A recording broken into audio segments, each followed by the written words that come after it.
Hey there, you looking kinda cute. Please consider subscribing and check out our Patreon for more. Enjoy the video. The professor and I then walked over to his car and drove toward the college. Can I work on this project while wearing dresses or skirts, Professor? 5 years ago, we had a rigid clothing code for both genders, but there was a significant student outcry that the dress code was unfair to those who had a feminine soul and that those people should be permitted to wear in a way that allowed them to comfortably express who they truly are. The majority of the students believed that since this was a university, the faculty also needed to advance their education. They argued that since the majority of the student body was female, individuals who identified as female in their soul should be entitled to wear dresses, skirts, and shirts with left-button closures. The university president announced that the board of directors had agreed to repeal the clothing code after a month-long protest. My vote was what decided the outcome. Therefore, by all means, bring her out if you feel the need to show the world the lady that you are. Then we were at the university, and we both laughed at that. I went to acquire the next blueprint once I saw what I had done the day before when we arrived at the lab. The lecturer then announced that breakfast was ready. He had a full refrigerator and cabinetry. Lisa, what would you want to eat for breakfast? A light item. Maybe just a milkshake and a piece of jelly toast. Have any cranberry juice on hand? Sure, I do. I'll be right there. He placed the bread in a 2-slice toaster and poured milk and cranberry juice into 2 8-ounce glasses. We sat down and enjoyed a great breakfast once he had his glasses filled as well, and the bread was finished. Since the exchanger will be the most crucial component of the project, Lisa, please take your time with it. Goodbye, Professor. I'll make sure everything goes as planned. I'll check it again after I've put it together to make sure I followed the instructions exactly. Good. I was wondering, when did you begin to identify as a woman? I was 4 years old at the time. I didn't feel like the boys wanted me to play with them, even though they often asked me to. I didn't enjoy playing the same games as them. I yearned to engage in the same activities as the females and dress in their attire. However, I lacked the guts to inform anyone. Before the internet, I believed that my choice of clothing was a result of some serious mental condition. You now understand that there isn't. Oh, 4 years old. You might have had a female brain from birth. The possibility of a male having a female brain exists. You think more like a female than a guy because of this. In other words, I don't think there's anything wrong with male mentality. But I also don't think there's anything wrong with a man body having a female brain. You have a feminine soul, and the soul controls the brain. Your activities are then guided by your brain. I would hazard to say that if you have experienced these emotions since you were 4 years old, you were born a feminine in a male body. That is something I have considered a lot, Professor. But as the years passed, I began to believe what people were saying. That is, that if you are born male, you must be a man. I made a lot of effort to blend in with the male crowd, but I always failed. I went out and purchased some women's underwear, which I then wore below my clothes. Still, I do. But now that I am aware of what motivates me to wear these, I wish I could always be a girl on the outside. Anyway, today, I will work on the exchanger. I gave him a quick kiss on the cheek as I stood up. And I appreciate everything. You're welcome, Lisa, and that was really nice. I removed the print with the exchanger from the blueprints after going over there. It appeared as though I was creating a television remote. This handheld device contained standard television remote control buttons, as well as a few others that had rather peculiar symbols on them. I started wiring the interior after taking a look at the blueprints. I started connecting the wires to the little board using the 10-watt soldering iron. I had to work carefully because if I attached the incorrect wire to the incorrect terminal, it would break, shattering my dream. By assisting the professor in this way, I gained confidence in my ability to return home and, this time, tell my mother about my secret birthday desire, which I was unable to share with her when I was 10 years old. The wiring and assembly of the exchanger took about 2 hours. When I was done, I handed it to the professor and demonstrated to him that it was accurate and thorough. Okay, Lisa, you have the appearance of being quite versatile. Don't, however, assume that what I'm asking you to do is only appropriate for men. I am acquainted with a few female mechanics. Don't assume that this is only a man's type of task just because you are doing it. My professor, I won't. You are the first individual to ever treat me in this manner. Have no qualms about it. Keep in mind that I have experienced it firsthand. So to speak, I am your kindred spirit. But when you checked out of the motel, the desk clerk saw your cami and didn't yell at you. Therefore, Lisa, if you do decide to return, be sure to search me up since I will give you my address when you depart. I'll also offer you a letter that introduces you to me and my family to take with you. However, you shouldn't worry. Even in 1958, my family was very accommodating of everyone, regardless of who they were or what they wanted to be. Knowing this is helpful, Professor. Many individuals at the time had quite rigid ideas about what a man or woman should be. In other words, regardless of what your soul was, if you were born a male, you were expected to grow up and be a man. People then tended to focus more on the book's appearance than its content. Although my story is all female, my cover says male. Now that I am aware of this, I will have the confidence to reveal my mother's birthday wish. Lisa, that's good. Now I am confident that I have chosen the appropriate subject and assistant for this assignment. I review your work while you are working so that I can complete the project without you. You see, Lisa, I will be back too, and I will recognize you when you look me up and show me the letter I wrote. Before you even arrive, I will inform my parents that you are a friend of mine and that they shouldn't be shocked if you appear in a girl's outfit. I'll let them know your name is Lisa and that you are what medical professionals refer to as transgendered. That, Professor, would be really great. Can I call you Stevie back in 1958 when we first met? Lisa, yes. That's what most of the girls I knew called me. Greetings, Professor. I was still working on the time machine itself while we spoke.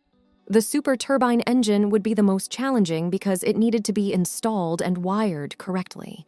That would require an additional 4 or 5 days. The rest of the work was practically complete. But before I knew it, the day was coming to an end, and we had to seal the lab, cover the time machine, and store the exchanger in the professor's personal safe. Would you like to join me for dinner, Lisa? I dislike dining by myself. Yes, Professor. I would really enjoy it. Okay, girl, let's go get some food. My reward. Being addressed as young lady by a complete stranger was flattering and acceptable. It was the first time anyone had ever called me that, so I grinned when he did. I gave him a quick peck on the cheek and thanked the professor. He responded, "You're welcome, ma'am," with a smile.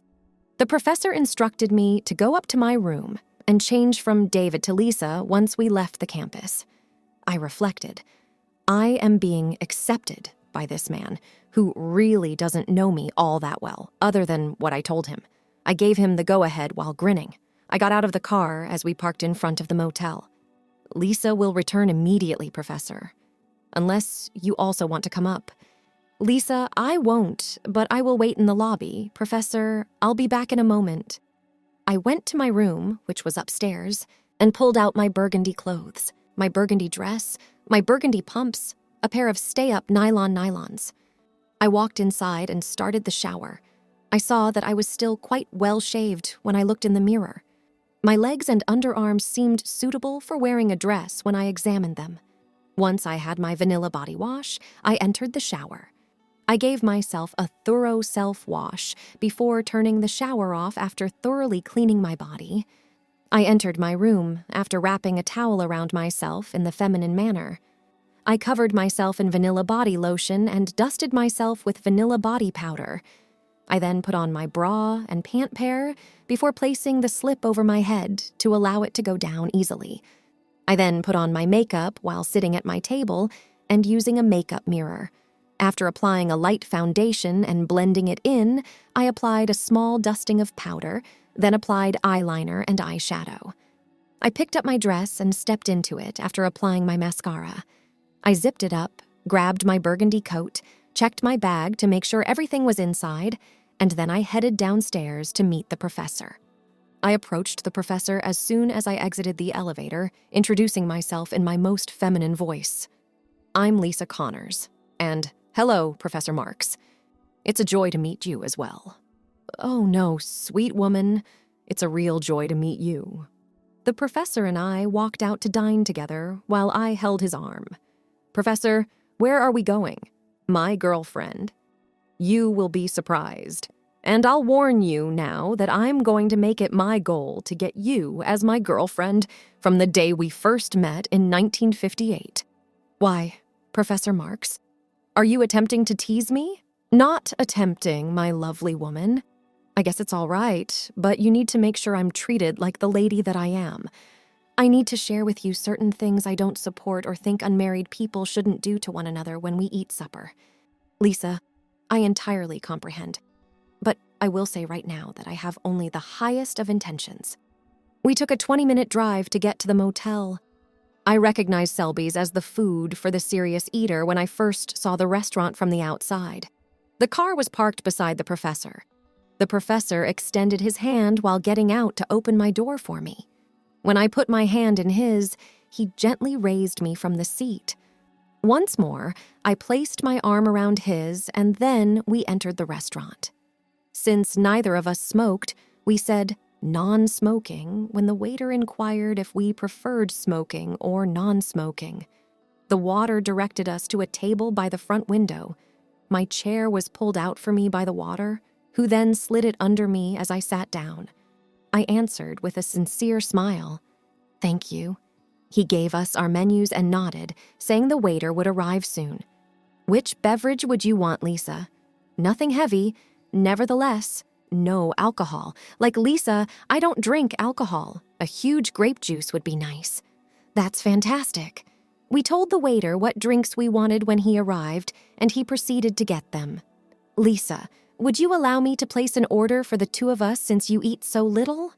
Indeed, Professor. Later on, you and I are going to get along great. You see, Lisa, I'm going to make sure that everything happens this time around the way we felt it ought to a long time ago. I really think I would enjoy that, Professor. But how are we going to explain our constant presence together if I'm only 10 years old? I mean, as much as we can.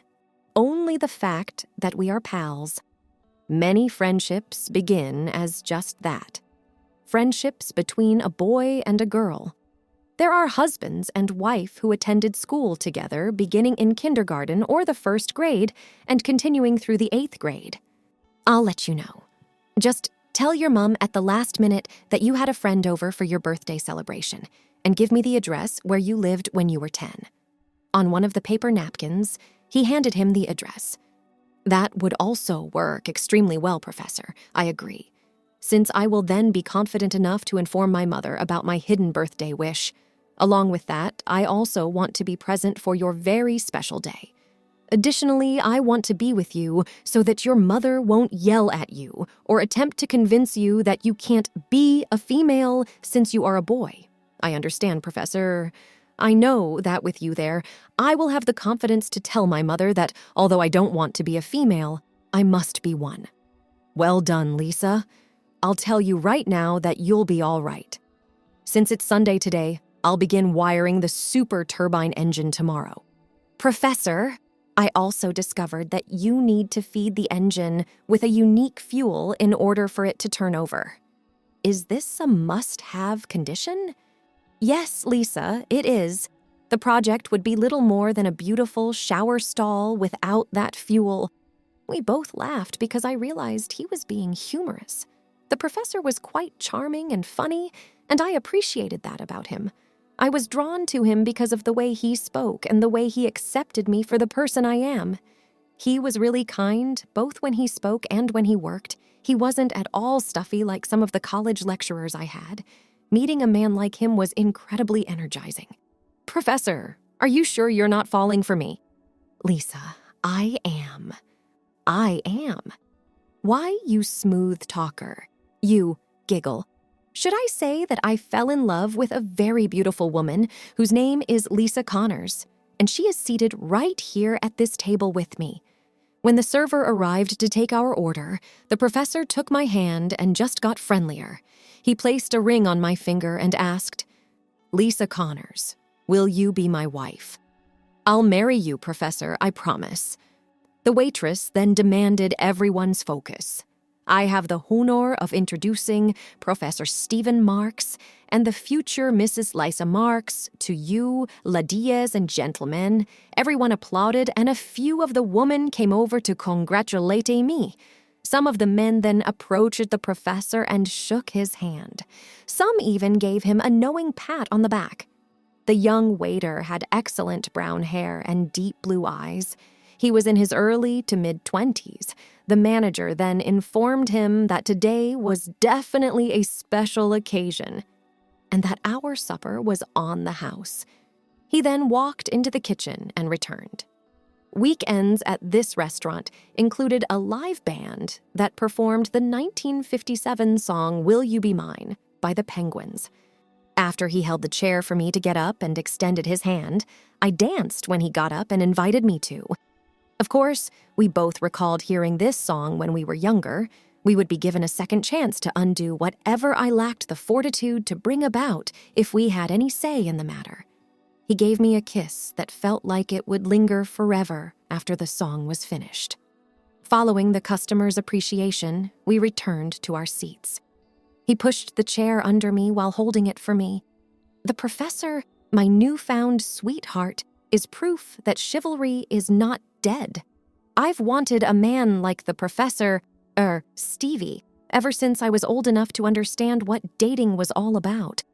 I informed him that we needed to head home because it was becoming late, and I needed to be able to properly wire the engine the following day. "Lisa, you're right. Although I believe you shouldn't be residing at that hotel, we should return. What if you visit and stay at my home? You can use the separate bedroom I have. Professor, have you?" "No, Lisa, no. I'm talking about your bedroom here. I have a private space. I swear that I won't try anything more than a kiss and a dance occasionally until everything is totally done for you reflects your soul." "Okay, Stevie, I'll take you up on your generous and kind offer. Okay, let's head over to the hotel and check you out." Stevie and I returned to the hotel, where I proceeded to my room to pack my belongings.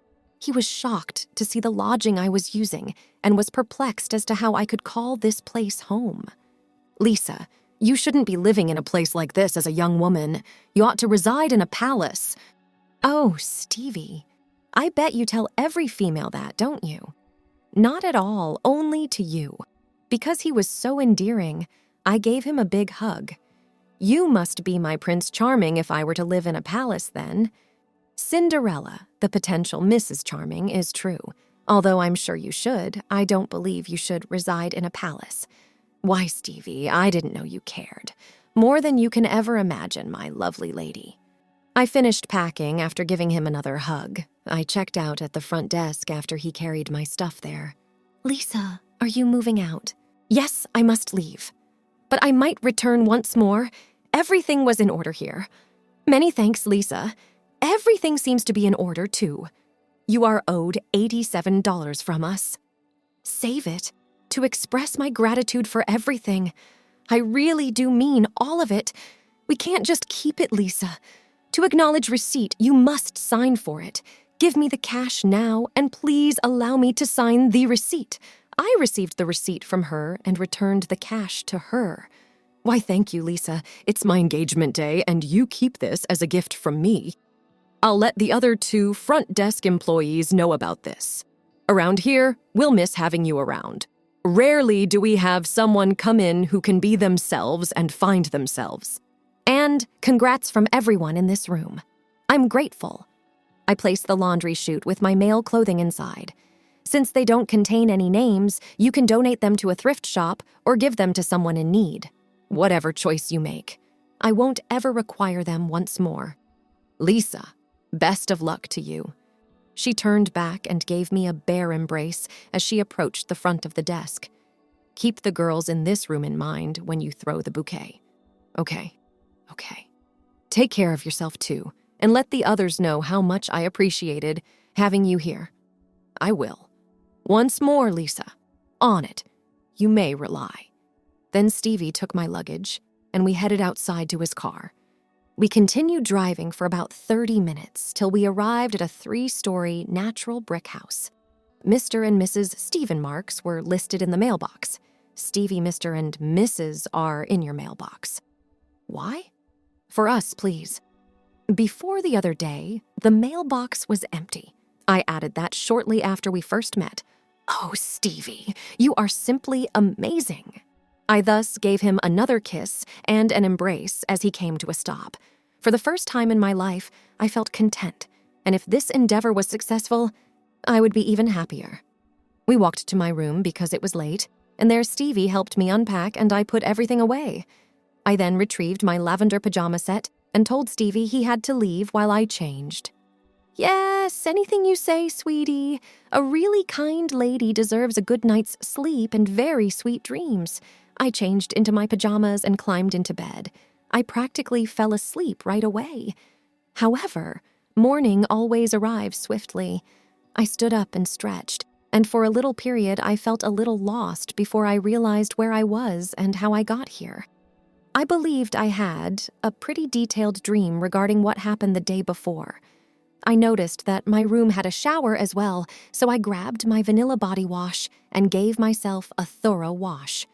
When I was finished, I wrapped myself in a towel like a woman would and entered the room. I pulled out the peach skirt combo I had purchased on the way here. I pulled out my peach cami and bra and pants combination.